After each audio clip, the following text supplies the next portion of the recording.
guys, and welcome back to my channel. All I do here is answer ESL questions from free ESL resources. Today I'm going to be looking at questions from the ESL.com website, and I go by alphabetical order.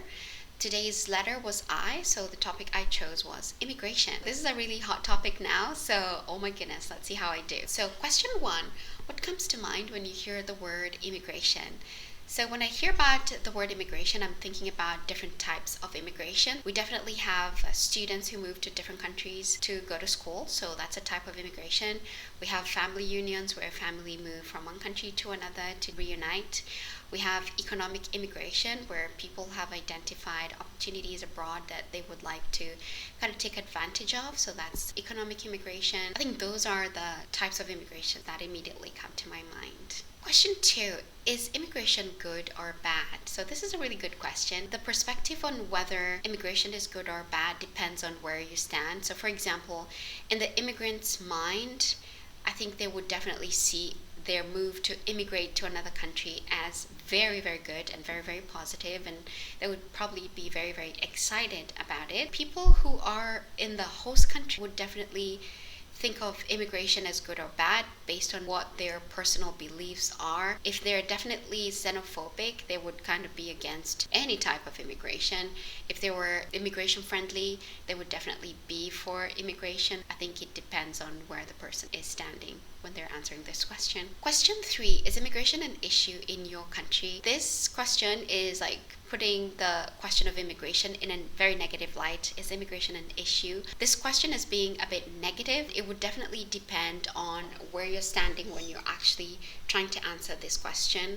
I think there's been an issue with immigration in a lot of different countries. So for example, when I think about the United States, just in terms of land mass, it's a very, very big country compared to a lot of different countries which are very small. And I've definitely been to some cities in Europe where tourists tend to kind of overrun a small town because they want to take all these pictures.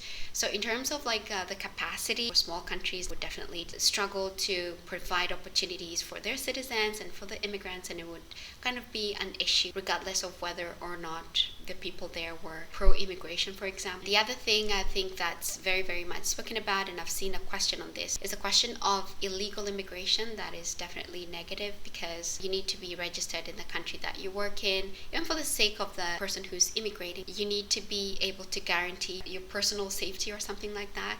So yeah, I think it becomes an issue in a lot of countries for a lot of different reasons. Question 4, do you think immigration has been successful in the USA? In my humble opinion, yes. And this is solely based on the amount of people the United States has been able to bring together in one space.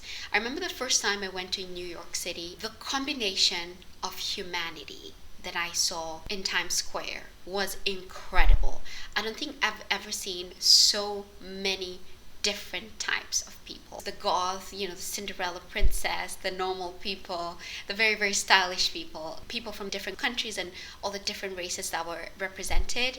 And, if religion is right and skin color doesn't matter. So I thought that if heaven was real, it was going to look like what I saw that day in Times Square. I would say it's been successful in the way of bringing different types of people together, different groups of people together in one place. I was definitely really, really impressed by that. Question 5. What do you think of the European Union's idea of its blue card similar to the USA's green card? Well, I'm actually seeing this in a question right now. I had no idea about the blue card that they want to give out to people.